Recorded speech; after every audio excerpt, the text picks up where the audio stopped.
ఫిలిప్పీయులకు రాసిన పత్రిక 2వ అధ్యాయము, ఫిలిప్పీయులకు రాసిన పత్రిక 2వ అధ్యాయము 12వ వచనం నుంచి 18వ వచనం వరకు ఈరోజు నేను మీ మధ్యలో పంచుకోవాలనుకుంటున్నాను. ఫిలిప్పీయులకు రాసిన పత్రిక 2వ అధ్యాయము 12వ వచనం నుంచి 18వ వచనం వరకు నేను చదువుతాను. జాగ్రత్తగా మీరు గమనించాల్సిందిగా, చూడాల్సిందిగా కోరుతున్నాను. అందరూ కూడా బయటకు తెరిచి చూడండి. చదువుతున్నాను, అందరూ గమనించండి.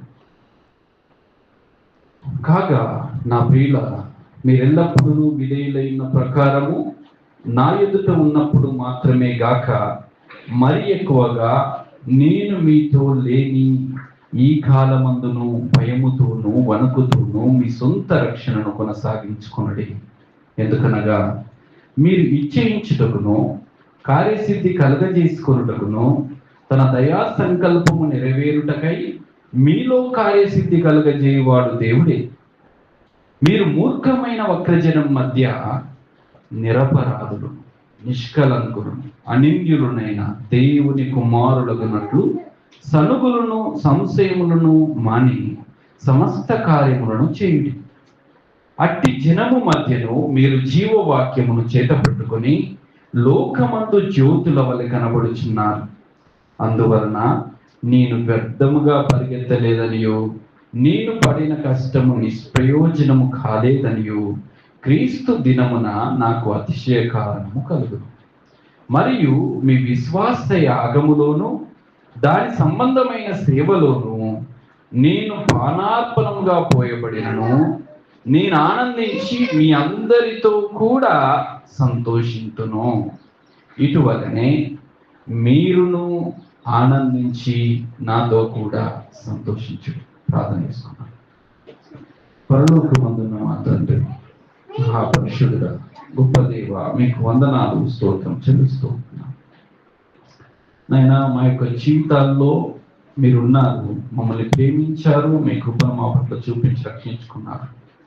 రక్షించబడినటువంటి స్థితిలో మీ యొక్క వాక్యం ద్వారా ప్రోత్సహింపబడడానికి మీ యొక్క వాక్యాన్ని మాకు మీరు తెలియజేస్తున్నారు.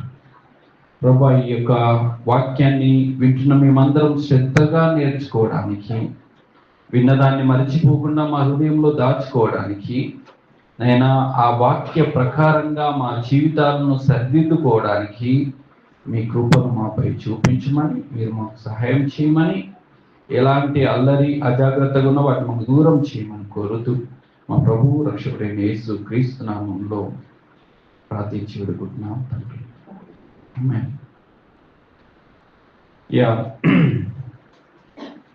మన ప్రపంచంలో 200 దేశాలకు పైన, అంటే 200 పైన దేశాలలో క్రైస్తవులు ఉన్నారు. చాలా మంది క్రైస్తవులు ఏం చేస్తున్నారు తెలుసా? మేము క్రైస్తవులం అని పిలిపించుకుంటున్నారు. మేము క్రైస్తవులం అని పిలిపించుకుంటున్నారు. మరి ఏం చేయట్లేదో తెలుసా? అంటే క్రైస్తవ జీవితాన్ని జీవించట్లేదు. క్రైస్తవులమని పిలిపించుకునే అటువంటి వాళ్ళు చాలా మంది ఉన్నారు. కానీ క్రైస్తవ జీవితాన్ని జీవించే అటువంటి వాళ్ళు చాలా చాలా తక్కువ మంది ఉన్నారు. చాలా చాలా తక్కువ మంది ఉన్నారు. క్రైస్తవులమని చెప్తారు, అన్యుల ఆచారాలు, అన్యుల సాంప్రదాయాలు ఇవన్నీ చేస్తున్నాం. అంటే మేము క్రైస్తవులమని చెప్పుకోవడమే, ఆదివారం వస్తే సంఘంలోనికి రావడం, మళ్ళీ ఇక్కడ నుంచే పోతే వాళ్ళ యొక్క జీవితము లోక సంబంధమైనదిగా, మరియు లోకంలో ప్రజలందరూ ఎట్లా ఆలోచిస్తారో అదే ఆలోచన విధానంలో, వాళ్ళకి ఎలాంటి సాంప్రదాయాలు, వాళ్ళకి ఎలాంటి ఆచారాలు ఉన్నాయి ఈ లోకంలో, అలాంటి ఆచారాలు, అలాంటి సాంప్రదాయాలనే, అలాంటి విధానాలనే పట్టుకొని జీవిస్తున్నటువంటి వాళ్ళు ఈ లోకంలో కనబడుతూనే ఉన్నారు. నేను ఈరోజు ఈ వాక్య భాగం గురించి మాట్లాడుతున్నప్పుడు మీతో పంచుకోవాలనుకుంటున్న విషయం ఏంటంటే, వాక్యానుసారమైన క్రైస్తవులు వాక్యానుసారమైన క్రైస్తవులు. ఈ వాక్యానుసారమైన క్రైస్తవులు ఏ విధంగా ఉంటారు? కొన్ని విషయాలు మనం నేర్చుకుందాం. వాక్యానుసారమైన క్రైస్తవులు అంటే ఇక చాలా ఉన్నాయి మనం నేర్చుకునేటి. కానీ ఈ ప్యాసేజ్ గుండా మనం వెళ్తున్నప్పుడు, ఈ వాక్య భాగం గుండా మనం వెళ్తున్నప్పుడు ఏం నేర్చుకుంటాం మనం?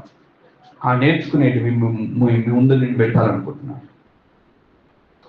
ఈ వాక్య భాగం గుండా మీరు వెళ్తున్నప్పుడు చూస్తే కొన్ని వచనాలు ఆలోచింపజేస్తే, భయముతోను వణుకుతోను మీ సొంత రక్షణను కొనసాగించుకొనుడి అన్నమాట చూడండి, 12వ వచనంలో కనబడుతుంది. తర్వాత ఇంకా మీకేం వచనాలు కనబడతాయంటే 13వ వచనంలో మీలో కార్యసిద్ధి కలుగజేయవాడు దేవుడే అని కనబడుతుంది.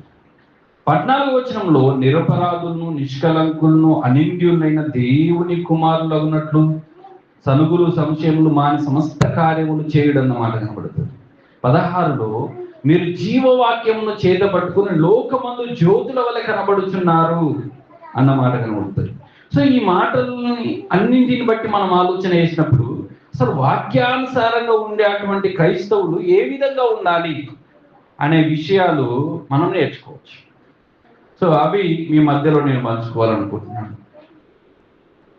మనము 12వ వచనం చూస్తే ఏమని ఉంది అక్కడ? మీరు బైబిల్ చూడాలి. కాగా అని ఉంది, ఇంగ్లీష్లో అయితే దేర్ఫోర్ అని ఉంటుంది. సో కాగా అన్నప్పుడు దానికి ముందు ఏదో చెప్పాడు కదా, దానికి ముందు ఏదో చెప్పి దాని తర్వాత కాగా అని దానికి అనుసంధానం చేసి ఇప్పుడు విషయాన్ని ఆయన మాట్లాడుతున్నాడు. మరి దానికి ముందు ఏం మాట్లాడింది ఆయన అనే విషయాన్ని మనం చూడాలి. మీరు 1వ అధ్యాయం నుంచి ఆల్రెడీ చూసుకుంటూ వస్తున్నారు. మనకు 1వ అధ్యాయంలో 1 నుంచి 11 వరకు కృతజ్ఞత ప్రార్థన అనేది కనబడుతూ ఉంటుంది. అక్కడ కృతజ్ఞత ప్రార్థన.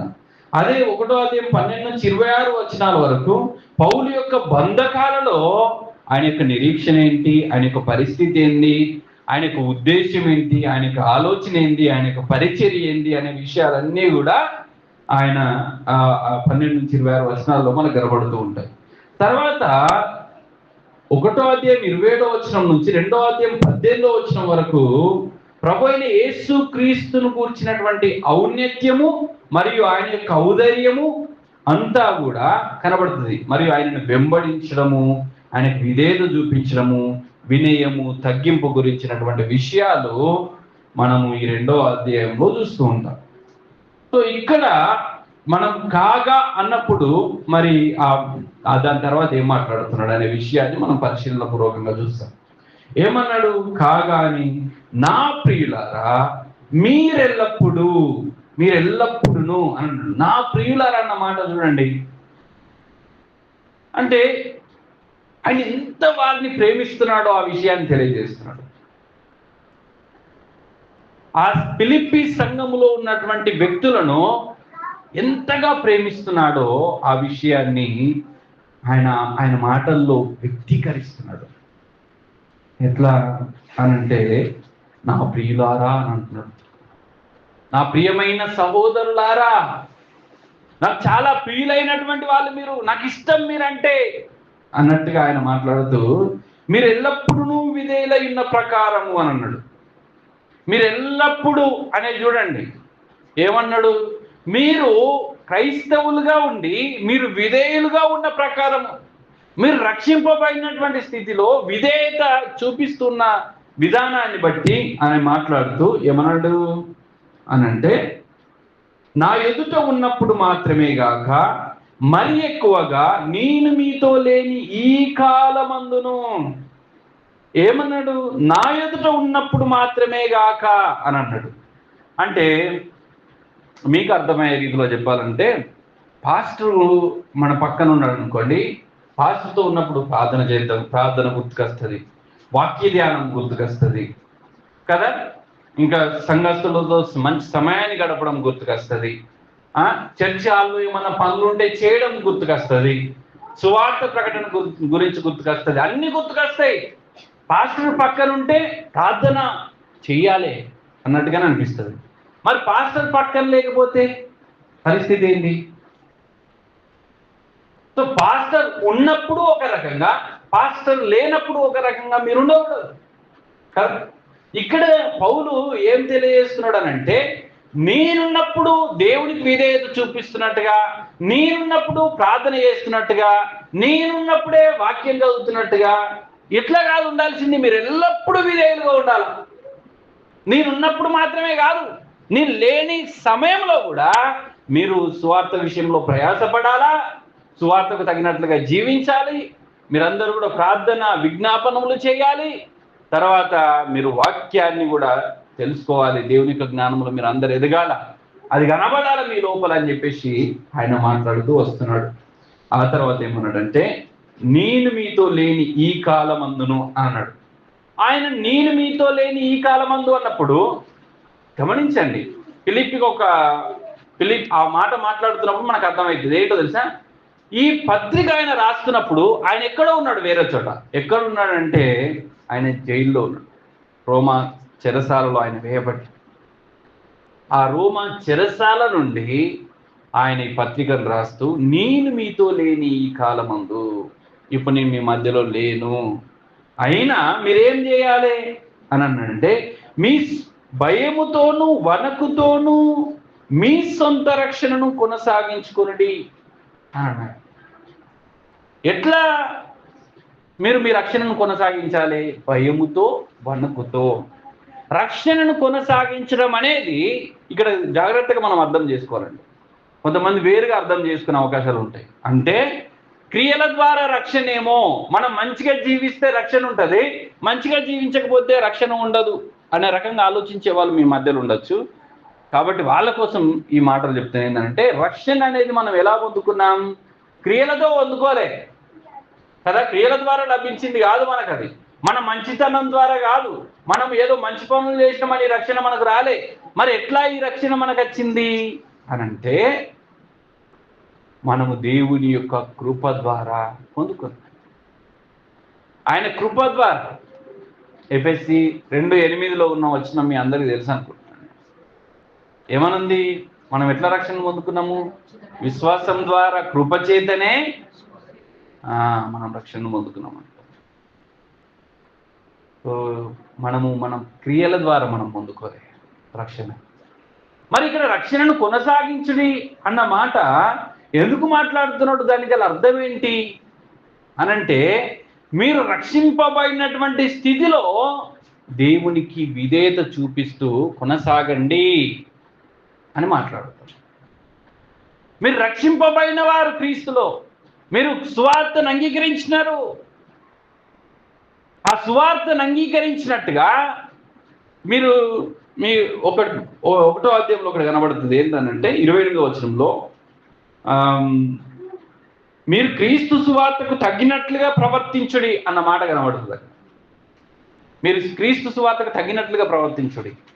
ఆ అర్థం ఏదైతే ఉందో దాన్నే ఇక్కడ ఆయన మళ్ళీ తెలియజేస్తున్నాడు. మీ రక్షణను కొనసాగించడం అన్నప్పుడు కూడా మీరు రక్షింపబడిన వారుగా దేవుని యొక్క వాక్యానికి విధేయత చూపించండి.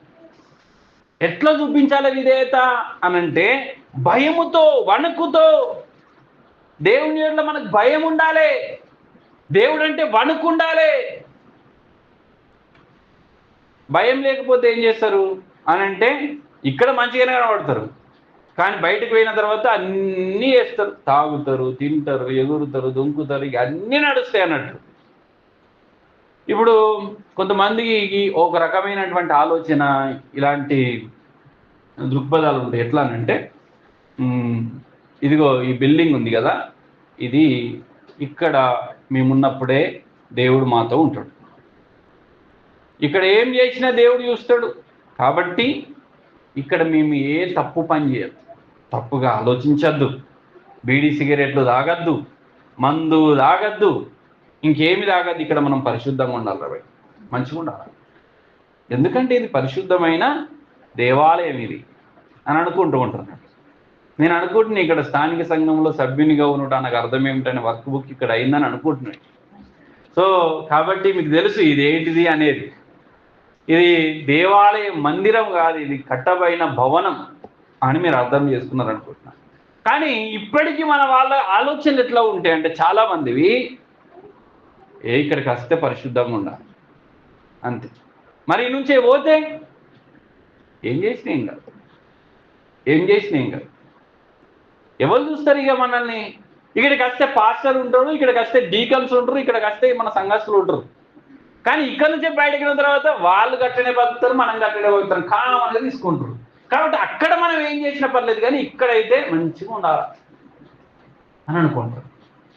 సో అందుకని ఇక్కడ ఆయన మాట్లాడుతున్నాడు ఏంటంటే, నేను లేని ఈ కాలం అందు కూడా మీరు భయముతో వణుకుతో మీ సొంత రక్షణ మీరు కొనసాగించండి అని అంటే, రక్షణకు సంబంధించినటువంటి జీవితం ఏదైతే ఉందో, మీ పట్ల దేవుని యొక్క ఉద్దేశం ఏమైతే ఉందో, మీ పట్ల దేవుని చిత్తం ఏమైతే ఉందో దాన్ని మీరు కొనసాగించండి. అది ఎలా కొనసాగింపబడుతుంది అనే దానికి ఆయన మన కింద కూడా వివరణ ఇస్తున్నాడు. ఇంకా ఎందుకనగా మీరు ఇచ్చయించుటకును కార్యసిద్ధి కలుగజేసుకున్నటకును తన దయా సంకల్పము నెరవేరుటకై మీలో కార్యసిద్ధి కలుగజేయువాడు దేవుడే అని అన్నాడు.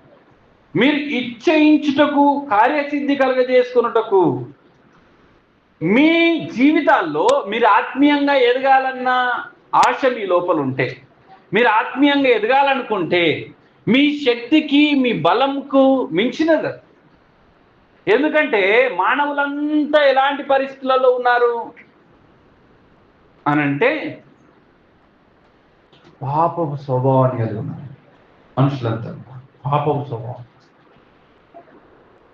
ఎంత మంచిగా ఉండాలనుకున్నా కానీ హృదయంలో నుంచి ఏవో కోరికలు, చెడ్డ కోరికలు వస్తూనే ఉంటాయి. వాటిని జయించే శక్తి మనకు కావాలంటే అది దేవుని సహాయాన్ని తీసుకోవడంలోనే జరుగుతుంది. అది అంతేగాని ఇవేంత నాకు, నేను ఏదైనా వేయగలుగుతా, నేను మంచిగా ఉండాలంటే మంచిగా ఉండగలుగుతా, చెడ్డగా ఉండాలంటే చెడ్డగా ఉండగలుగుతా, ఏదైనా వేయగలుగుతా నా వల్ల అయితే అని అనుకుంటుంది.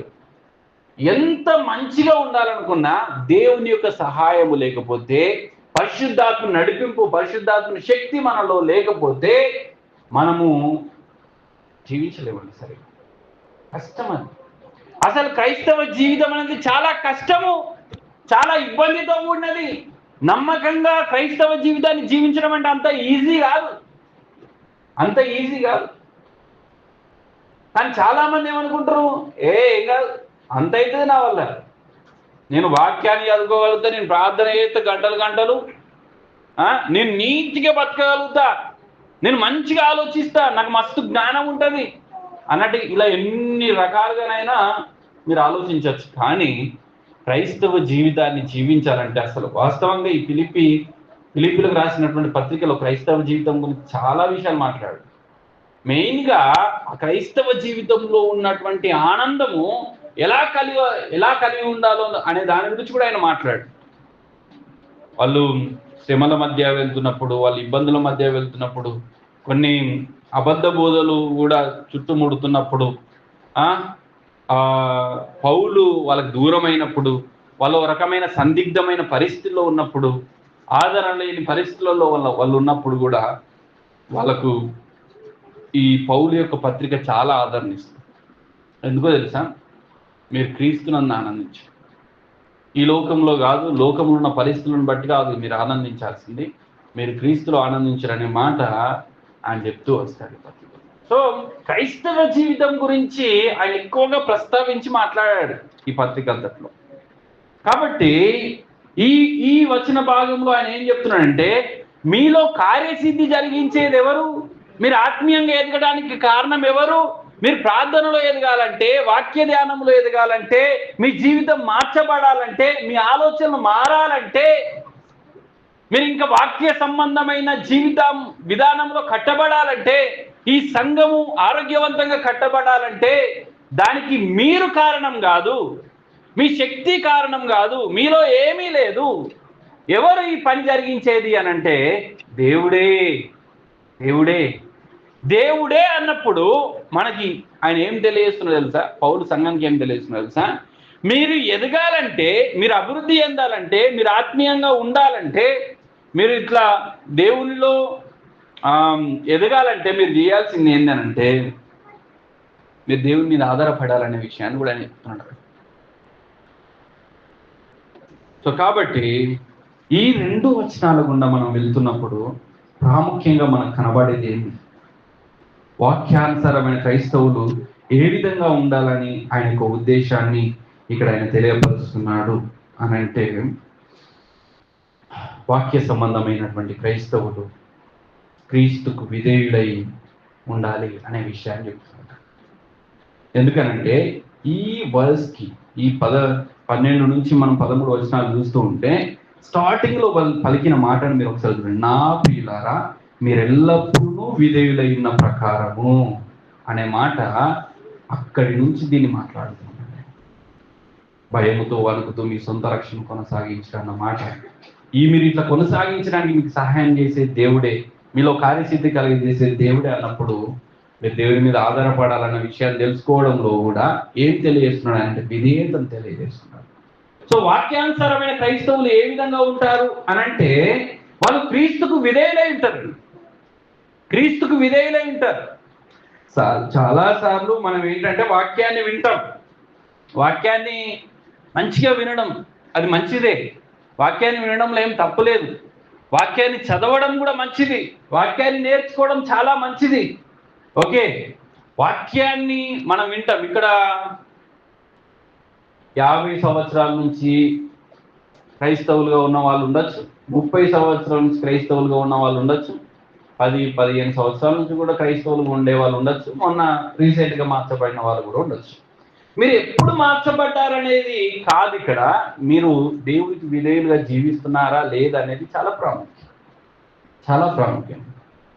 ఎందుకు అనంటే, మీకు వాక్యము చెప్పబడుతుంది ఎందుకు, ఇక్కడ వాక్యము మీరు చదువుకునేది ఎందుకు, మీరు వాక్యాన్ని వినేది ఎందుకు చెప్పండి. ఎందుకు గంటలు గంటలుగా మీరు వాక్యాన్ని వింటున్నారు? మీకు టీచింగ్స్ ఎందుకు? మధ్యలో మధ్యలో చాలా టీచింగ్స్ ఇస్తున్నాడు కదా, ఆ టీచింగ్స్ ఎందుకు? బుక్ రీడింగ్స్ ఎందుకండి? మీకు బుక్స్ చదువుతున్నారా? బుక్ చదువుతున్నారు కదా, ఆ బుక్ రీడింగ్ ఎందుకు చేస్తున్నారు? మీరు ఎందుకు చదువుతున్నారు? జ్ఞానాన్ని పెంపొందించుకోవడానికా? దేనికోసం?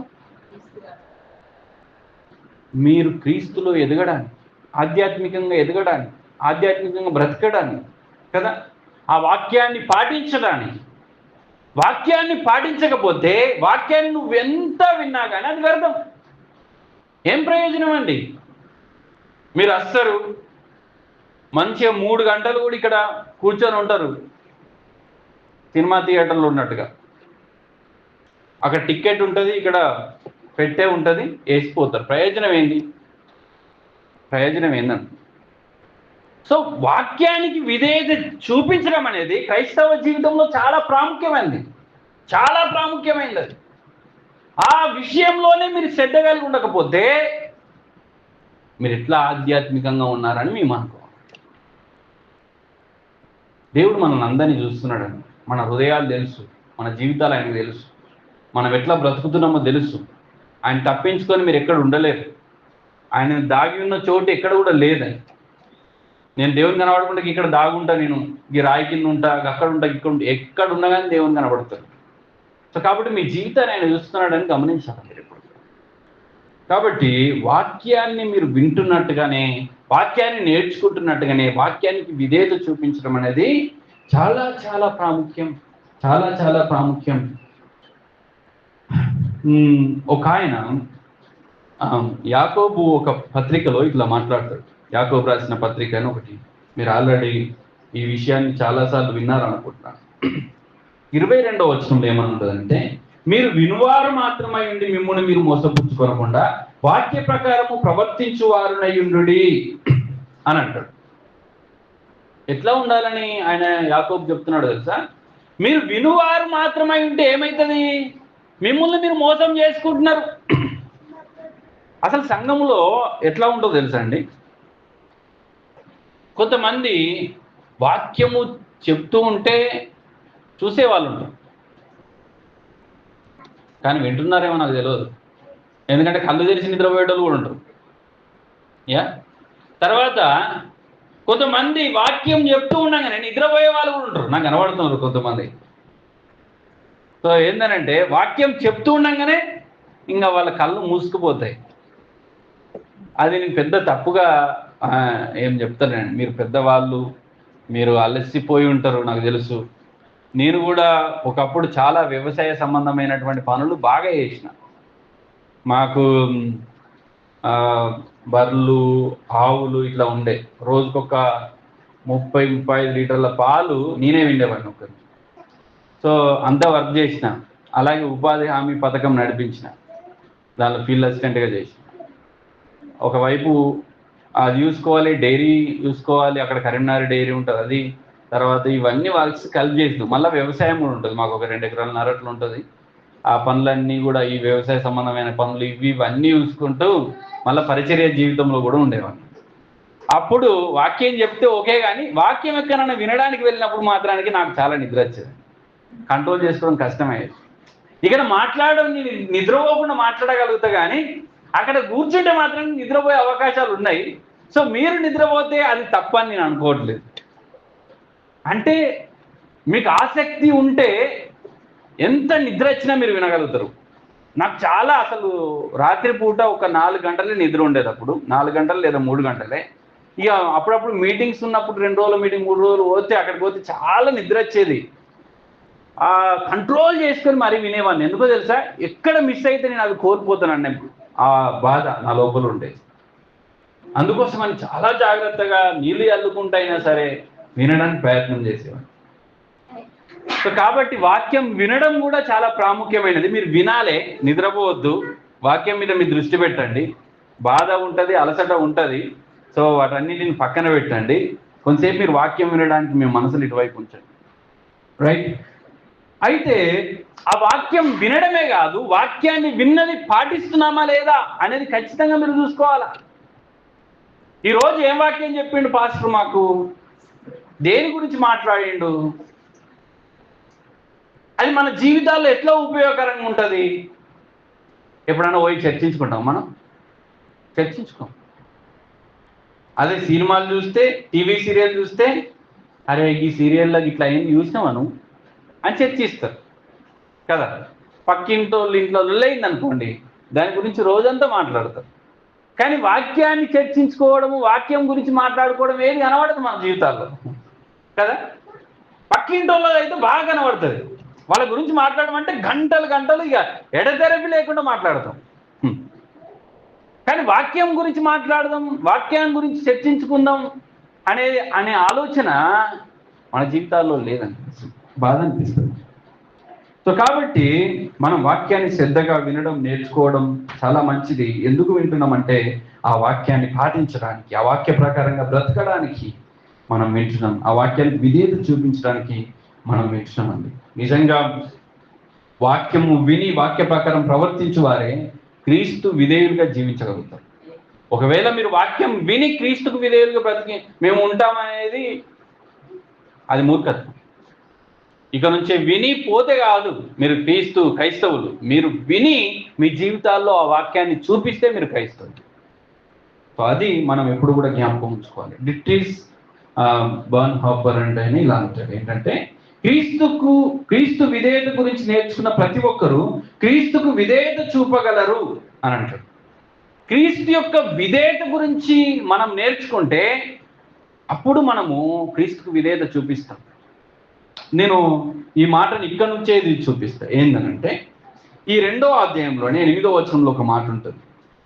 ఏమనంటే, మరియు ఆయన ఆకారమందు మనుషుడిగా కనబడి మరణం పొందినంతగా, అనగా శిలువ మరణం పొందినంతగా విధేయత చూపిన వాడై తన్ను తాను తగ్గించుకొనెను అన్నమాట. చూడండి, దేనికి విధేయత చూపించింది ఆయన?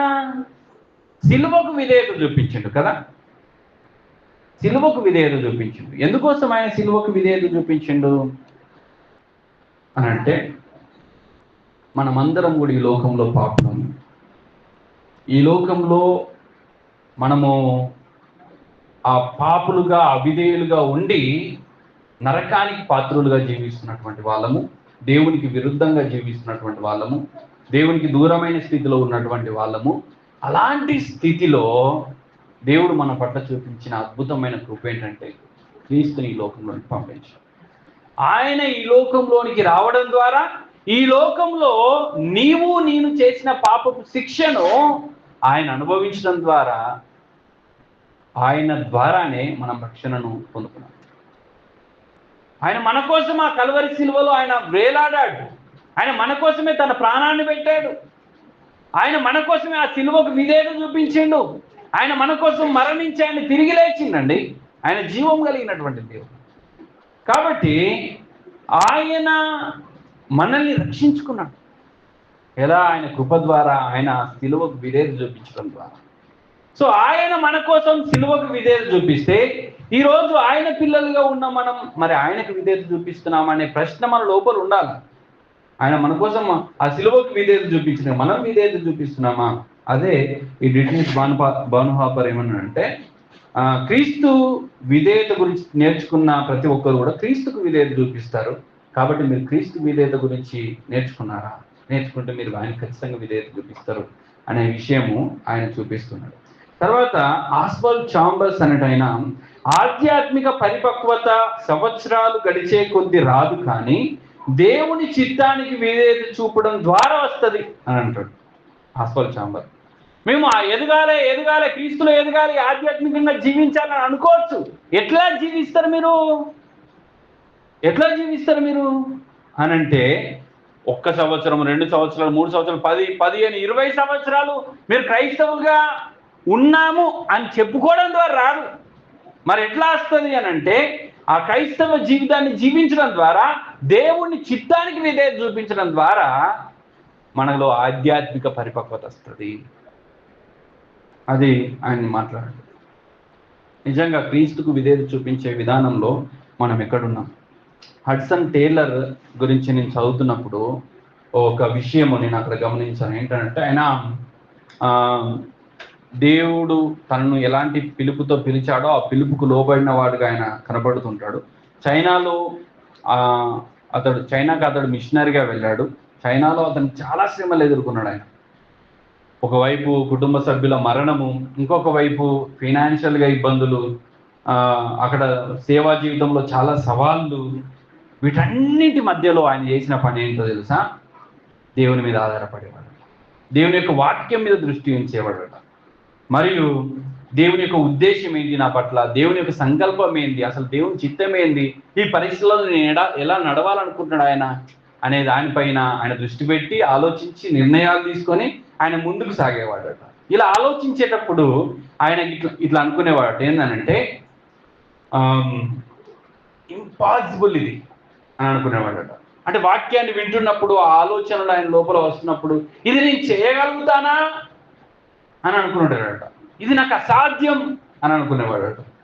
తర్వాత ఇది చాలా డిఫికల్ట్, ఇది చాలా కష్టతరమైందని అనుకునేవాడట.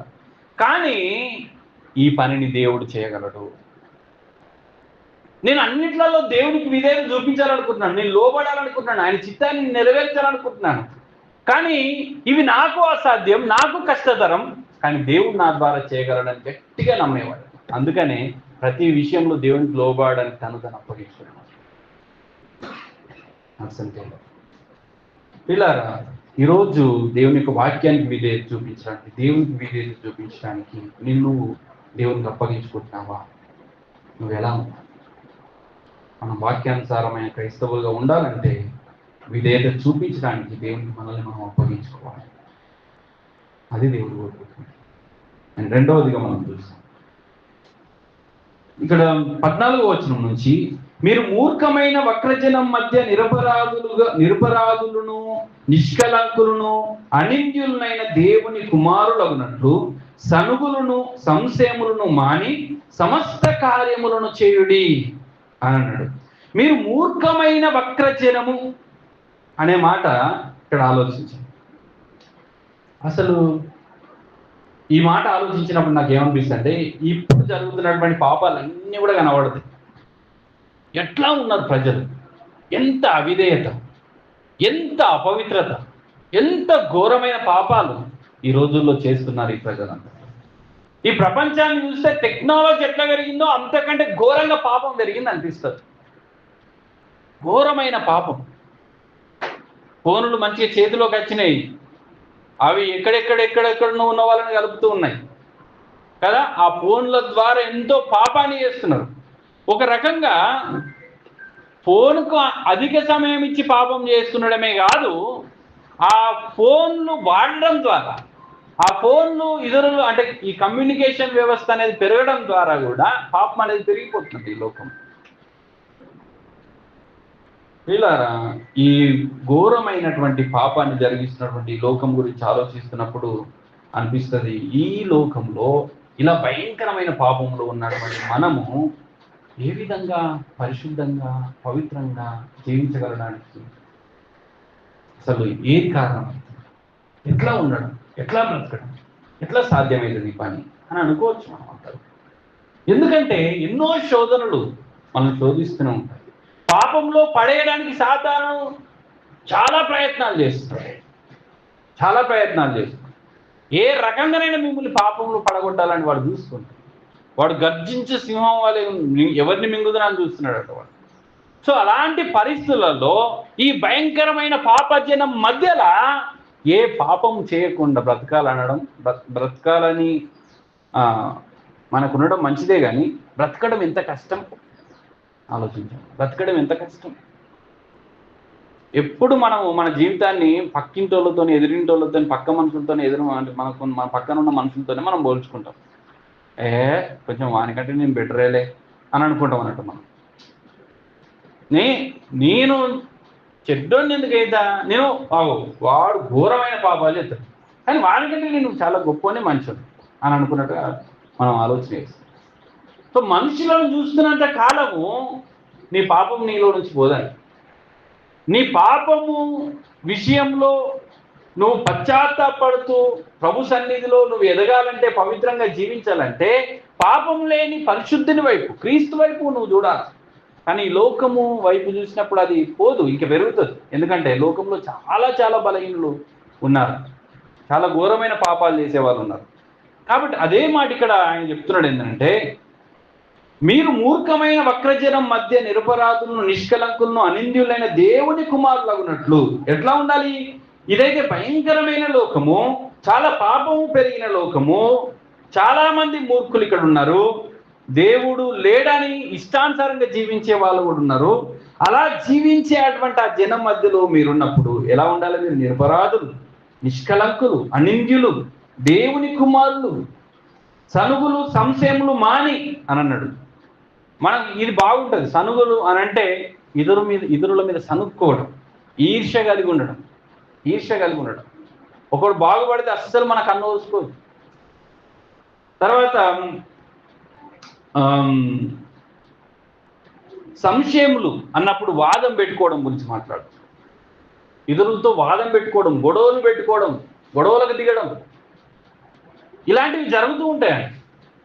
మనము క్రైస్తవులుగా ఎవరితో గొడవలు పెట్టుకోవద్దు, బూతు మాటలు మాట్లాడద్దు, మంచిగా ఉండాలని ఎన్నిసార్లు వాక్యంలో వింటారో కానీ గొడవ పెట్టుకోకుండా ఉంటారా? మరి ఎంత కష్టం అండి. చాలాసార్లు వాక్యంలో ప్రదీప్ సారే చెప్పుకుంటాడు, చాలాసార్లు 100 సార్లు చెప్పుకుంటాడు కదా, గొడవలు పెట్టుకోకుర్రి, బూతులు మాట్లాడకుర్రి అని చెప్పుకుంటాడు. ఎన్నిసార్లు చెప్పినా కానీ మనం వినం. ఇది సంఘంలో ఉన్నటువంటి పరిస్థితి గురించి కూడా ఆయన మాట్లాడుతున్నాడు. ఏంటంటే మీ మధ్యలో వాదాలు ఉండద్దు, మీ మధ్యలో ఈ సంశయాలు ఉండద్దు, మీ మధ్యలో వ్యాజ్యం పెట్టుకోవడం కానీ, ఈ సనుగులు కానీ, ఇతరులపైన ఈర్ష్య కానీ, కోపం కానీ, క్రోధం కానీ ఇవేమీ కూడా ఉండకూడదు అని చెప్తూ ఏమన్నాడు? ఇంకా వాటిని మాని సమస్త కార్యములను చేయండి. ఇవన్నీ మాని దేవుని మహిమ కోసం మీరు బ్రతకాలి అనే విషయాన్ని ఇక్కడ తెలియపరుస్తూ 16లో ఏమన్నాడు? అట్టి జనము మధ్యను, అంటే ఈ మూర్ఖమైన జనం మధ్య ఉంది కదా, ఆ జనం మధ్యను మీరు జీవవాక్యమును చేతబట్టుకొని, దేని చేతబట్టుకోవాలా? జీవవాక్యాన్ని మనం చేతబట్టుకొని ఏం చేయాలట? లోకమందు జ్యోతుల వలె కనబడుచున్నారు. అరే అక్కడ ఉన్నటువంటి వాళ్ళను ఈ విషయంలో అప్రిషియేట్ చేసుకోవాలి. ఏంటంటే ఇవన్నీ మాని మీరు జీవవాక్యాన్ని చేతబట్టుకొని బ్రతికితే జ్యోతుల వల్ల కనబడతారు. మీరు మనము రాత్రిపూట నక్షత్రాలు అనిపిస్తాం, అవి చాలా ప్రకాశిస్తున్నట్టుగా మనకు కనబడుతుంది. అట్లనే దేవుడు పైనుండి మనల్ని చూస్తే ఆ నక్షత్రాలు ఎలాగైతే మిలమిల మెరుస్తూ ప్రకాశిస్తూ ఉంటాయో, ఈ లోకంలో, ఈ చీకటి లోకంలో క్రైస్తవులుగా మనం కూడా అట్లా కనబడాలి దేవుడికి. అలాంటి జీవితాలు ఉండాలి మనలో. మరి కనబడుతున్నాం అట్లా జ్యోతుల వలె. ఆ విషయాన్ని తీసుకొస్తూ ఏమన్నాడంటే, అందువలన నేను వ్యర్థంగా పరిగెత్తలేదనియు నేను పడిన కష్టం నిష్ప్రయోజనం కాలేదనియు క్రీస్తు దినమున నాకు అతిశయ కారణము కలుగును అన్నమాట మనం చూస్తాం. సో నిజంగా ఈ విషయంలో మనం అందరం కూడా ఆలోచించాం. ఏమంటున్నాడు అనంటే, నేనెంతో కష్టపడ్డా, నేనెంతో మీకోసము ప్రయాసపడ్డా, మీకు దేవుడి యొక్క వాక్యాన్ని అందించిన, నేను ఇప్పుడు ఏమనుకుంటున్నానో తెలుసా, మీరు వాక్యాన్ని కలిగి జీవిస్తే, మీరు సువార్తకు తగినట్లుగా ప్రవర్తిస్తే అప్పుడు నేను సంతోషిస్తాను.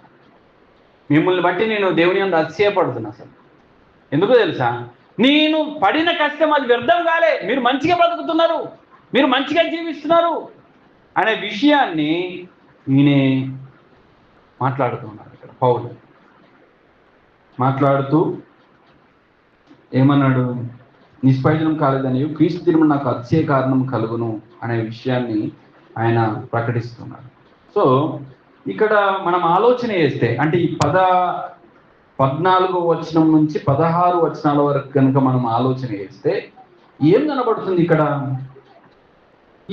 ఈ మాటను ఒకసారి చూడండి. ఏంటంటే, అట్టి జనము మధ్యను మీరు జీవవాక్యమును చేత పట్టుకొని లోకమందు జ్యోతుల వలె కనబడుచున్నారు అనే మాట మీరు ఆలోచన చేస్తే ఏమర్థమవుతుంది? మనము ప్రకాశిస్తున్నాం, ఇతరులకు వెలుగు ఇస్తున్నాం, ఇతరులకు వెలుగు పంచుతున్నాం. అదేం తెలియజేస్తుంది తెలుసా? మీరు దేవునికి, క్రీస్తుకు సాక్షులుగా ఉన్నారన్న విషయాన్ని తెలియజేస్తుంది. క్రీస్తుకు సాక్షులుగా ఉన్నారనే విషయం తెలియజేస్తుంది. సో రెండవదిగా మనం ఇక్కడ ఏం చూస్తున్నామనంటే, వాక్యానుసారమైన క్రైస్తవులు క్రీస్తుకు సాక్షులై ఉంటారు అనే విషయాన్ని మనం చూస్తాం. వాక్యానుసారమైన క్రైస్తవులు ఎట్లుంటారు? వాళ్ళు క్రీస్తుకు సాక్షులై ఉంటారు. వాళ్ళ జీవితాల్లో చాలా మార్పు ఉంటుంది. వాళ్ళ జీవితాల్లో వాళ్ళు చాలా ఆధ్యాత్మికంగా ఎదిగిన స్థితిలో ఉంటారు. వాళ్ళు సువార్తకు తగినట్టుగా ప్రవర్తిస్తూ సువార్తను వాళ్ళు ప్రకటించే వాళ్ళుగా ఉంటారు అని చెప్తున్నాడు. ఒకవేళ వాళ్ళ జీవితాల్లో నిజానికి ఇట్లా ఆలోచించండి మీరు. దీనికి ఇప్పుడు దేవుడు ఏమైతే కోరుకున్నా దానికి విరుద్ధంగా ఆలోచించండి. ఎప్పుడు మనం క్రైస్తవులం అని చెప్పుకుంటాము, మనలోనే గొడవలు, మనకే పడదు, ఒకళ్ళకి ఈర్ష్య, సనుగులు, సంశయాలు, మన మధ్యలోనే గొడవలు, మనమే ఘోరమైనటువంటి పాపంలో ఉంటే ఇక మనల్ని చూసి అబ్బా ఎంత మంచోళ్ళు రాదు, ఖతర్నాక్ మనుషులు వాళ్ళు, రోజు గొడవ పడతారు. మంచోళ్ళు వాళ్ళు మంచిగా రోజు తిట్టుకుంటారు. వాళ్ళు అబద్ధాలు ఆడతారు ఎప్పుడు. కాబట్టి వాళ్ళ దగ్గరికే మనం పోవాలని అచ్చులు ఉంటారా? చెప్పండి, ఎవరైనా వస్తారా అట్లా మనం ఉంటే? సో వాళ్ళ మధ్యలో మనం ఎట్లా ఉండాలని వాక్యం చెప్తుంది అని అంటే, జ్యోతుల వల్ల ఉండాలి. మన జీవితాన్ని మార్చుకొని మనం ఉండాలి, పవిత్రంగా జీవించాలి. వాళ్ళ దగ్గర మనలో ప్రేమ ఐక్యత కనబడాలి. మన అందరము సంతోషంగా ఉండాలి, కలిసిమెలిసి. అది దేవుని యొక్క కోరిక. ఈ ఫిలిప్పీలో ఆయన ఎక్కువ దీని గురించి కూడా మాట్లాడిండు, ప్రేమ గురించి, ఐక్యత గురించి కూడా మాట్లాడిండు. కొన్నిసార్లు ఆయన 28వ వచనంలో చూస్తే, ఒక్క భావంతో సువార్త పక్షమున పోరాడుతూ ఏక మనస్సు గలవారై నిలిచి ఉన్నారని నేను మిమ్మల్ని గూర్చి వినులాగున. ఏక మనస్సు గలవారై, ఐక్యత గురించి చెప్తున్నాడు కదా, ఐక్యత గురించి. అట్లనే ఈ 2వ అధ్యాయం 2లో కూడా మీరు ఏక మనస్కులగునట్లుగా ఏక ప్రేమ కలిగి ఏక భావ గలవారుగా ఉండి ఒక్కదాని అందే మనసుంచు నా సంతోషం సంపూర్ణం చేయుడు అన్నమాట మనం చూస్తాం. ఒకసారి ఆలోచించండి. ప్రేమ ఐక్యత గల సమాజముగా మనము కనబడాలి. ఆ ప్రేమ ఐక్యత మన లోపల ఉన్నప్పుడే ఇతరులు మన దగ్గరికి రావడానికి, మనలో గలవడానికి, మనలో ఉండడానికి వాళ్ళు ఇష్టపడతారు. కానీ మనమే గొడవలు పెట్టుకుంటూ, మనమే ఒకరినొకరిని చంపుకుంటూ, తిట్టుకుంటూ, గుద్దుకుంటూ ఉంటే ఇంకా మన మధ్యలోకి వస్తే వాళ్ళు ఇక్కడ నిలుతారా? వాళ్ళు ఎందుకు వస్తారని చెప్పండి, ఒకసారి ఆలోచించాం. సో కాబట్టి ఈ విషయంలో మనం చాలా జాగ్రత్తగా ఉన్నాం. దేవుని సమాజం మనం, దేవుని సంఘం మనం, ఇది ఆలోచించాలి. ఆయన స్వరక్తం ఇచ్చి సంపాదించిన సంఘముగా ఉన్నాం మనమంతా. కాబట్టి ఆయనకు విధేయత చూపించడంలో మనల్ని మనం మార్చుకోవాలండి. ఇప్పుడు మనం మంచిగా ఉండకపోతే, మన జీవితం సక్రమంగా ఉండకపోతే ఇతరులు రావడానికి ఇష్టపడరు. ఇట్లా ఆలోచిద్దాం. ఏంటనంటే కొంతమంది క్రైస్తవ సమాజంలో ఇట్లుంటారు. అంటే క్రైస్తవులు అని చెప్పుకునేవాళ్ళు చర్చ్ ఫెలోషిప్కి వస్తారు, ఆదివారం ఇక్కడికి వస్తారు. అండ్ మళ్ళీ ఇంకేం చేస్తారంటే కొన్ని పండుగలకు కొన్ని ఏమైనా జరిగినప్పుడు జాతకాలు చెప్పేటోళ్ళ దగ్గరికి పోతారు, పంతుల దగ్గరికి పోతారు, పెళ్ళిళ్ళ సమయాలు అవి ఇవి వచ్చినాయి అనుకోండి వాళ్ళ దగ్గరికి పోతారు, వీళ్ళ దగ్గరికి పోతారు. ఇక అన్నీ అప్పుడప్పుడు ఏంటంటే క్రైస్తవులని చెప్పుకునేటువంటి వాళ్ళు బంధువులతో వేయం సారు అని చెప్పుకుంటే టెంపుల్ కాడికి కూడా పోతారు. సో ఇట్లా తిరుగుతూ ఉన్నప్పుడు మనల్ని గమనించే వాళ్ళు ఉండరా? వాళ్ళు ఏమనుకుంటారు, అరే వీళ్ళు కూడా మన లెక్కనే తీరా అని అనుకుంటారు. అంతే కదా, మీరు ప్రత్యేకంగా ఏం బ్రతుకుతున్నట్టు ఏం కాదు కదా. సో కాబట్టి ఈ లోక సంబంధమైన జీవితం మన లోపల ఉండద్దండి క్రైస్తవులు. ఈ లోకానికి వేరే మనం బ్రతకాలి, అది దేవుని యొక్క ఉద్దేశం. సో అది దేవుడు ఇక్కడ కోరుకుంటూ ఉన్నాడు. అదే అందుకనే మీరు జీవవాక్యమును చేతబట్టుకొని లోకమందు జ్యోతుల వలె కనబడుతున్నారన్న మాట మనకి ఎక్కువ ప్రోత్సాహాన్ని కనబరుస్తుంది. అక్కడ ఫిలిప్పీ సంఘాన్ని పౌలు అభినందిస్తూ మాట్లాడుతున్నటువంటి మాట ఈరోజు మనకు ఒక హెచ్చరిక కనబడుతుంది. హెచ్చరిక. ప్రియులారా, ఎలా ఉన్నాం? మన జీవితాలు ఎలా ఉన్నాయి? క్రీస్తుకు సాక్షిగా నువ్వు జీవిస్తున్నావా? నువ్వు ఎవరిని మాదిరిగా పెట్టుకున్నావు? మనుషులనా? క్రీస్తును మాదిరిగా పెట్టుకుంటే ఆయన మాదిరి ప్రకారంగా నీ జీవితాన్ని నువ్వు సరిదిద్దుకొని ఈ లోకంలో పవిత్రమైన జీవితాన్ని కలిగి ఆయన ప్రేమను తెలుసుకున్న నీవు ఆయన ప్రేమను కలిగి ఆయన ప్రేమను పంచుతూ నువ్వు జీవించగలుగుతావు, క్రీస్తు సాక్షిగా ఉండగలుగుతావు. కానీ ఒకవేళ క్రీస్తు నువ్వు సరిగా తెలుసుకోలేకపోతే ఇది నీకు చాలా కష్టం అవుతుంది. యేసు ప్రభువు ఒక దగ్గర అంటాడు, మత్తయి సువార్తలో 5వ అధ్యాయం 14వ వచనంలో, మీరు లోకమునకు వెలుగై ఉన్నారు, కొండ మీద నుండి పట్టణం మరుగై ఉండనేరదు. మనుషులు దీపం వెలిగించి కొంచెము కింద పెట్టరు, కానీ అది ఇంటి నుండి వారికి అందరికి వెలిగించటకై దీపస్తంభం మీదనే పెట్టుదురు. మనుషులు మీ సత్క్రియలు చూసి, మంచిగా ఇది గమనించండి, మనుషులు మీ సత్క్రియలను చూచి పరలోకమందున మీ తండ్రిని మహిమపరచినట్లు వారి ఎదుట మీ వెలుగు ప్రకాశింపనీయుడి. మీ మంచి పనులు చూడాలి, మీ మంచి జీవితాన్ని ప్రజలు చూడాలి మీ లోపల.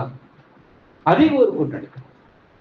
మీరు క్రైస్తవులుగా ఉండి నిజంగా మీ జీవితాన్ని మీరు కాపాడుకుంటూ సత్క్రియలు చేస్తున్నారని ఎట్లా ఉన్నాయి, ఇతరులలో మీ జీవితాలు ఎట్లా ఉన్నాయి అనేది మిమ్మల్ని మీరు ఖచ్చితంగా పరిశీలన చేసుకోవాలి. మనం వెలుగు సంబంధం అండి. దేవుడు మనల్ని వెలుగుగా చేశాడు. ఆయన వెలుగైన దేవుడు, ఆయన పరిశుద్ధుడు, ఆయన ప్రత్యేకంగా ఉండేవాడు కనుక ఈ లోకం నుండి వేరు చేసి మనల్ని ప్రత్యేకంగా చేసుకుని ఆయన పరిశుద్ధులుగా మనం చేశాడు ప్రభువైన యేసుక్రీస్తు ద్వారా. ఆ పరిశుద్ధులుగా మనం ఈ లోకంలో బ్రతకాలనేది దేవుని యొక్క కోరిక. అందుకని యాకోబులో మాట్లాడుతూ నేను పరిశుద్ధులైన ప్రకారం మీరు పరిశుద్ధులని, పేతురు మాట్లాడుతున్నప్పుడు నేను పరిశుద్ధులైన ప్రకారం మీరు పరిశుద్ధులైన మొదటి పేతురులో మనం. సో కాబట్టి అలా మనం జీవించాలి. ఎఫెసీలో పౌలు రాస్తూ వాళ్ళతో ఈ మాట అంటాడు, ఏంటంటే 5వ అధ్యాయం 8వ వచనం, మీరు పూర్వమందు చీకటి అయి ఉంటుంది, ఇప్పుడైతే ప్రభునందు వెలుగై ఉన్నారు. వెలుగు ఫలము సమస్త విధములైన మంచితనము, నీతి, సత్యమని వాటిలో కనబడుతున్నది గనుక ప్రభువుకి ఏది ప్రీతికరమైనదో దానిని పరీక్షించు, వెలుగు సంబంధుల వల్ల నడుచుకోండి అని అంటారు. ప్రభువుకి ఏది ఇష్టమో అది పరీక్షించి తెలుసుకొని ఆ ప్రకారంగా మీరు నడుచుకోండి, ఆ ప్రకారంగా మీరు జీవించండి అని చెప్పేసి మాట్లాడుతూ ఉన్నాడు పౌలు ఎఫెసీ సంఘం. ఈరోజు ప్రభువుకి ఇష్టమైనది ఏంటి, ప్రభువు చిత్తం ఏంటి అనే దాన్ని నువ్వు పరీక్షిస్తున్నావా, తెలుసుకుంటున్నావు? అసలు అంత ఆశ ఉందని ఈ లోపల? పిల్లరా, తెలుసుకోవాల్సినటువంటి అవసరం మనకుంది. ఖచ్చితంగా తెలుసుకోవాలి. ఆయనకు ప్రీతికరమైన దాన్ని, ఆయనకి ఇష్టమైన దాన్ని మనం చేసి చూపించాలి. ఎందుకంటే మనం ఆయన సంబంధం, వెలుగు సంబంధం, వెలుగును పోలి మనం నడుచుకోవాలని దేవుని యొక్క చిత్తం. కాబట్టి ఆ విధంగా మనం ఉండాలి. ఒక ఆయన ఇలా అన్నాడు, ఏంటంటే మీరు క్రీస్తు సువార్తను మీ నోటితో ప్రకటించడానికంటే ఎక్కువగా క్రీస్తును మీ జీవితాల్లో ప్రతిబింబింపజేయండి అని అంటాడు. చాలాసార్లు మనం ఏం చేస్తామనంటే క్రీస్తు మన జీవితాల్లో కనబడడు, సువార్త మన జీవితాల్లో కనబడదు, కానీ చెప్పడానికి ప్రయాసపడదాం ఇతరులు. మొదటగా ఏం చేయాలి క్రైస్తవులైన మనం అనంటే క్రీస్తును మన జీవితాల్లో ప్రతిబింబింపజేయాలి. అది అలా ప్రతిబింబింపజేస్తూ మనం సువార్తను ప్రకటించాలి. తప్పితే క్రీస్తును మనం ప్రతిబింబింపజేయకుండా, అంటే క్రీస్తును మన జీవితంలో చూపించకుండా, క్రైస్తవ జీవితాన్ని జీవించకుండా ఎంత చెప్పిన ప్రయోజనం అనేది ఏమీ కూడా ఉండదు. కాబట్టి ఎప్పుడైనా సరే మనం ఇతరులకు సువార్త ప్రకటిస్తున్నామంటే మన జీవితాల్లో మనం ఎలా ఉన్నామని పరీక్షించుకోవడం చాలా మంచిది. మ్యాక్స్ లుకాడో కూడా ఒక మాట అంటారు ఏంటంటే, మీరు దేవుని పిల్లలని చెప్పుకోవడం కంటే దేవుని పిల్లలుగా అనిపించుకోవడంలో గొప్పతనం ఉంది అని అంటారు. మేము దేవుని పిల్లలు, మేము క్రైస్తవులు అని చెప్పుకోవడం కాదు, అది గొప్పతనం కాదు. దేవుని పిల్లలుగా చూపించుకోవడంలో గొప్పతనం. వేరే వాళ్ళతో మనం అనిపించుకోవాలండి, చెప్పుకోవడంలో కాదు. వేరే వాళ్ళు మనం ఏమనుకుంటామంటే మనం చెప్పుకుంటాం చాలా, మేము క్రైస్తవులం, మేము దేవుని పిల్లలం, మేము నిజమైన దేవుని పిల్లలం కాదు. వాళ్ళు అనాలా, అరే మన జీవితాలను చూసి అనుకోవాలి, అరే ఎంత మంచి చెడ్డ అలవాటు ఏం లేదు, బీడీ సిగరెట్ ఈ గంజాయి కానీ ఇవి కాదు, తాగుడు అలవాటు లేదు, ఏమీ లేదు, మంచిగా ఉంటాడు అబ్బాయి, అతని జీవితాన్ని చూస్తే మంచిగా అనిపిస్తుంది అనేటట్టుగా ఇతరులు మనలో గ్రహించాలి. అండ్ ఆయన ఎప్పుడు బైబిల్ పట్టుకుంటాడు, నిజంగా అనిపిస్తుంది, వాక్యం చదివేటోడు వాక్యాన్ని మంచిగా పాటిస్తారని అనిపిస్తుంది, దేవుడు ఎట్లా కోరుకుంటున్నట్టు బతికేటట్టు మంచిగా కనబడతాడు అన్నట్టుగా ఉండాలి మన జీవితాల్లో మనం అందరం కూడా.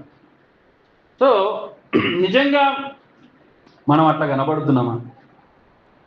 ఇతరులు మనం చూసి అనేటట్టుగా ఉన్నాయా మన జీవితాలు? వీళ్ళు క్రైస్తవులు రా, వీళ్ళ లోపల ప్రేమ కనబడుతుంది, వీళ్ళ లోపల మంచితనం ఉంది, వీళ్ళు ఇతరులతో ఏం గొడవలు పెట్టుకోరు, అసలు ఏ లొల్లిలో పోరు, భూముల కాడ కూడా ఏం లొల్లిలు జరిగాయి, వీళ్ళు బాగా తగ్గించుకుంటారు, వీళ్ళు క్షమిస్తారు, వీళ్ళలో కరుణ, దయ, మంచితనం ఇవన్నీ కనబడతాయి అన్నట్టుగా ఈ సమాజం, ఈ దేవుని సమాజం ఉంటుందా? ఆలోచనే కాదు. జాన్ వెస్లీ గారు కూడా ఇలా అన్నారు ఏంటంటే, మీ జీవితంలో మీరు కలిగి ఉన్న గొప్ప పని ఏదైనా ఉందంటే అది క్రీస్తుకు సాక్షులుగా బ్రతకడమే.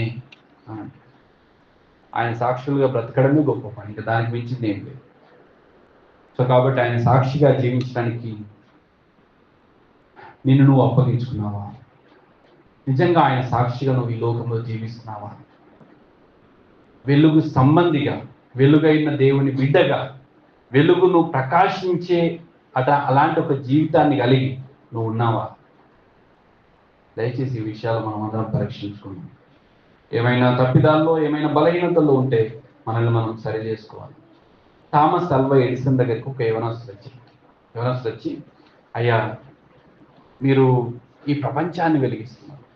ఒకప్పుడు ఈ ప్రపంచం అంధకారంలో కనబడేది, చిన్న చిన్న దీపాలు కనబడేది, కానీ ఇంత వెలుగు లేదు. ఈరోజు స్ట్రీట్స్లో, ఈరోజు ఈ సిటీలలో ఇంత వెలుగు ప్రకాశిస్తుందంటే దానికి గల కారణం మీరే అని అంటే ఆయన ఏమన్నాడంటే, అవును కావచ్చు, కానీ ఆ వెలుగు అట్లా ఈ ప్రపంచం వెలిగిపోతుంది అనేది, లేకపోతే నేను ఇది కనిపెట్టాను, ఇంత గొప్ప చేశాను అనేది నాకు ఎక్కువ సంతోషాన్ని ఇవ్వట్లేదు. కానీ నేను ప్రభువైన యేసు క్రీస్తు సువార్త ద్వారా వెలిగించబడి నేను ఈ ప్రపంచాన్ని వెలిగించడానికి నేను ఆలోచించి చేశా దేవుని కృపనే. నాలో ఉన్నటువంటి సంతోషం ఏది ప్రాముఖ్యంగానంటే, ఈ ప్రపంచాన్ని వెలిగించట్లో కాదు, ఈ ప్రపంచానికి భౌతికమైన వెలిగించట్లో కాదు, నేను ఆధ్యాత్మికంగా వెలుగుతున్నానా, నేను వెలుగుతున్నప్పుడు నాలో ఎక్కువ సంతోషం ఉంటుంది. ఈ ప్రపంచాన్ని వెలిగిస్తున్నదాన్ని అసలు ఏం లేదు దానిలో అనేది ఆయన మాట్లాడుతూ ఉంటాడు. సో నిజంగా థామస్ అల్వా ఎడిసన్ మాట ఏం తెలియజేస్తుందంటే, ఒక క్రైస్తవ జీవితాన్ని జీవిస్తున్న మనం ఈ ప్రపంచానికి వెలుగుగా ఉన్నామా అని మనం ప్రశ్నిస్తుంది. తర్వాత మిగతా వచనాలు మనం చదువుతాం. 17-18 వచనాలు. మరియు మీ విశ్వాస యాగములోను దాని సంబంధమైన సేవలోను నేను పానార్పణంగా పోయబడినను నేను ఆనందించి మీ అందరితో కూడా సంతోషించును, ఇటువల్లనే మీరును ఆనందించి నాతో కూడా సంతోషించుడి అన్న మాట మనం చూస్తున్నాం. నిజంగా ఆయన మాట్లాడిన మాట వినండి.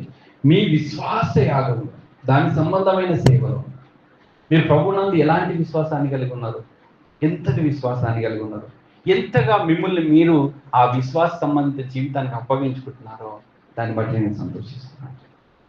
ఏంటో తెలుసా, నేను బాణార్పణంగా పోయబడినను నా మాట ఏం తెలియజేస్తానంటే, ప్రభు అయిన యేసు క్రీస్తే మనందరి కోసం బలిగా ఇవ్వబడ్డాడు. ఈ పాప పరిహారార్థ బలిలో ఒకటి పోయారు, ఏంటో తెలుసా, అది ద్రాక్షరసం తిత్తి తీసుకొని ఈ దహన బలి నైవేద్యము వీటన్నింటిలో పోస్తారట. ఆ మంటలో ఆ అగ్నిలో పోసినప్పుడు అది ఆవిరే వెళ్ళిపోతుంది. కానీ పాప పరిహారార్థ బలిలో అది ఉండదు.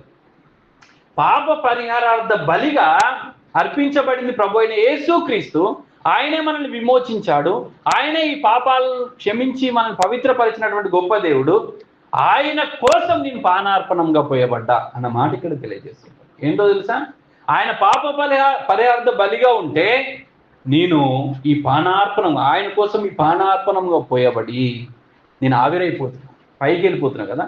సో నేను నా జీవితాన్ని ఇక్కడ పానార్పణంగా పోసిన ప్రభు అయిన యేసుతో నేను ఉంటానన్నటువంటి గొప్ప నిరీక్షణ నేను కలిగి ఉన్నా అనే విషయాన్ని ఇక్కడ తెలియపరుస్తుంది.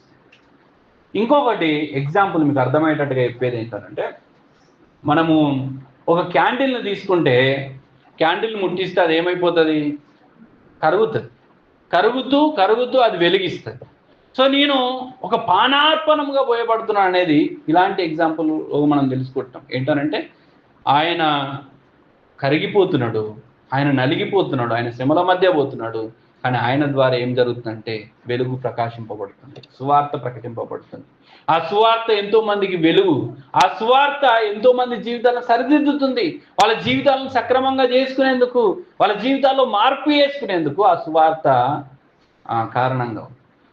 సో కాబట్టి నిజంగా నేను కరిగిపోతున్నా, నేను నలిగిపోతున్నా, నేనేమైపోతున్నా కానీ నా ద్వారా సువార్త ప్రకటింపబడుతుంది కదా, దాన్ని బట్టి నేను సంతోషంగా ఉన్నాను.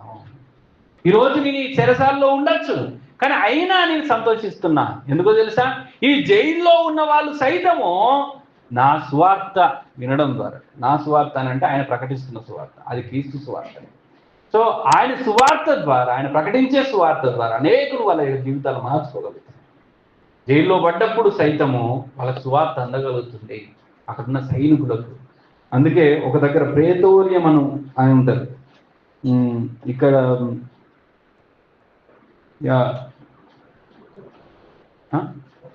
1వ అధ్యాయంలోనే ప్రేతోర్యమను 13వ వచనం, రైట్. ఎలాగైనా నా బంధకములు క్రీస్తు నిమిత్తమే కలిగినవని ప్రేతోర్యమను సేనలోని వారికి అందరికీ, తక్కిన వారికి అందరికీ స్పష్టమాయను.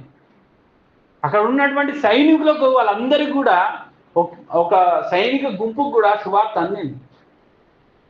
దాన్ని బట్టి ఆయన సంతోషిస్తాం.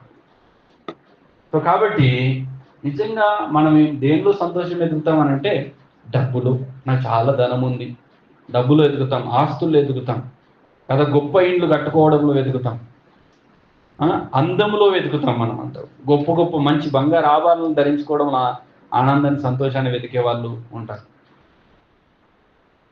మీరు ఎప్పుడైనా ఈ సంతోషాన్ని అనుభవించారా? నేను సువార్త ప్రకటిస్తున్నా, ఆ సువార్త ద్వారా ఒకరి జీవితం మార్చబడింది. ఇలాంటి సంతోషం మీరు అనుభవిస్తున్నారంటే, అలాంటి సంతోషాన్ని మీరు కలిగి ఉన్నారు. ఇక్కడ పౌలుకున్న సంతోషం అదండి. ఎన్ని శ్రమలున్నా, ఎన్ని ఇబ్బందులున్నా, చెరసాలలో వేయబడ్డా, సరైన ఆహారం లేకున్నా, ఆకలితో ఉన్నా, ఇంకేమైనా సరే ఆయనకు ఆనందం ఉంది. దేని బట్టి అంటే క్రీస్తుని బట్టి. క్రీస్తునందు ఆనందిస్తున్నాడు ఆయన. అదే విషయాన్ని వాళ్ళకి తెలియజేస్తున్నాడు. మీకు ఎలాంటి ఇబ్బందులు ఉన్నా, ఎలాంటి శ్రమలు ఉన్నా, ఏదేమైనా సరే మీరు ఎలా ఆనందించాలంటే క్రీస్తులో మీరు ఆనందించాలి ఆయన చెప్తున్నాడు. ఇటువల్ల మీరును ఆనందించి నాతో కూడా సంతోషించడం అన్నమాట. నేను ఎట్లా ఆనందిస్తున్నాను, నేను ఎట్లా సంతోషంగా ఉన్నానో అదే సంతోషము మీ లోపల ఉండాలని చెప్తున్నాడు. సో ఇక్కడ ఈ 17-18 వచనాల్లో మనం తెలుసుకుంటున్నవి ఏంటి అని అంటే, శ్రమల్లోనూ క్రీస్తునందు ఆనందంగా ఉంటారు. ఎవరు? వాక్యానుసారమైన క్రైస్తవులు. నిజంగా వాక్యానుసారంగా జీవించే వాళ్ళు ఏం చేస్తారట? వాళ్ళు ఎన్ని శ్రమలు, ఎన్ని ఇబ్బందులు ఉన్నా కానీ వాటిలో వాళ్ళు ఆనందంగా ఉంటారు. నాకు ప్రదీప్ యొక్క సాక్ష్యం అని నేను విన్నా. చాలా ఇబ్బందులు, చాలా కఠినమైన పరిస్థితులు ఆయన సేవా జీవితంలో, అన్నిట్లలో కూడా ఆయన నిరీక్షణ, ఆయన దేని ద్వారా ఆదరింపబడుతున్నాడు, స్వార్థ ద్వారా ఆయన దేనిలో సంతోషిస్తున్నాడు, క్రీస్తున్నాడు. అది చాలా మందికి ప్రోత్సాహకరం ఉంది ఆయన యొక్క సాక్ష్యం. నిజంగా దేవుడు ఇక్కడ పాస్టర్గా నిలబెట్టి అతను వాడుకుంటున్నందుకు దేవుడిని స్తుతిస్తూ, నిజంగా అతని జీవితంలో అతను ఎదుర్కొంటున్నటువంటి శ్రమలన్నీ కూడా అవి ప్రయోజనకరమే. అవి దేవుడు వాడుకొని ఇంకా అనేకులకు దీవెనకరంగా వాటిని చేస్తారనే నమ్మకము నాకు ఉంది. ప్రియులారా, ఎన్ని శ్రమలు ఎన్ని ఇబ్బందులు ఉన్నా మనలో మనం సంతోషించాలి. ఎవరితో అనంటే క్రీస్తుతో, క్రీస్తులో. కాబట్టి ఆ సంతోషాన్ని మనం ఎప్పుడు కూడా పోగొట్టుకోవచ్చు. ఈ లోకంలో దేనిలోనూ మనకు అంత సంతోషం ఉండదు. ఈ లోకం ఇచ్చే సంతోషం చాలా తాత్కాలికమైనది, స్వల్పకాలం. కానీ దేవుడిచ్చే సంతోషం నిత్యమైనది, శాశ్వతమైనది కదా. ఆ శాశ్వతమైన లోకంలో నిత్య సంతోషాన్ని మనం కలిగి ఉంటాం. అది ప్రభువులోనే సాధ్యం, మరి ఎక్కడా సాధ్యం కాదు. కాబట్టి ఈ విషయంలో మనం అందరం ఆలోచించాలి. ప్రభునందు ఆనందించే బిడ్డలుగా మనం అందరం కూడా ఉండాలి. విలియం కేరీ ఆయన ఎప్పుడు కూడా ప్రభువులో ఆనందాన్ని కోరుకునేవాడు. అందుకనే తన భార్య పిచ్చిదైనా, తన పిల్లలు చనిపోయినా, తను పనులు చేస్తున్నప్పుడు, ట్రాన్స్లేషన్ చేస్తున్నప్పుడు అవి కాలిపోయినా, ఎన్ని శ్రమలు అనుభవించినా సరే ఆయన ఆనందాన్ని ఎప్పుడు కూడా క్రీస్తులో వెలిగేవాడు. ఒకసారి ఒక ఆయనతో ఆయన మాట ఏంటంటే, ఈ లోకంలో నేనేం సంపాదించిన అనే దానిలో నా ఆనందం ఉండదు, అలాగే నాకు ఇంతమంది పిల్లలు ఉన్నారనే దానిలో నాకు ఆనందం ఉండదు. నా పిల్లలు పుట్టినప్పుడు కంటే ఎక్కువ ఆనందం నాకు ఎక్కడ కనబడుతుందంటే క్రీస్తులో నీకు ఎవరైనా వచ్చినప్పుడు, ఎవరైనా సువార్త ద్వారా పుట్టినప్పుడు, అది నాకు ఎక్కువ ఆనందాన్ని కలిగిస్తుంది. ఎవరైనా మారు మనసు పొందుతున్నప్పుడు అది ఎక్కువ ఆనందాన్ని కలిగిస్తుంది. దానికంటే మించిన ఆనందం క్రీస్తు నన్ను రక్షించుకున్నాడు, అది ఆనందం. ఆయన ఇచ్చే నిత్య జీవం ఆనందం.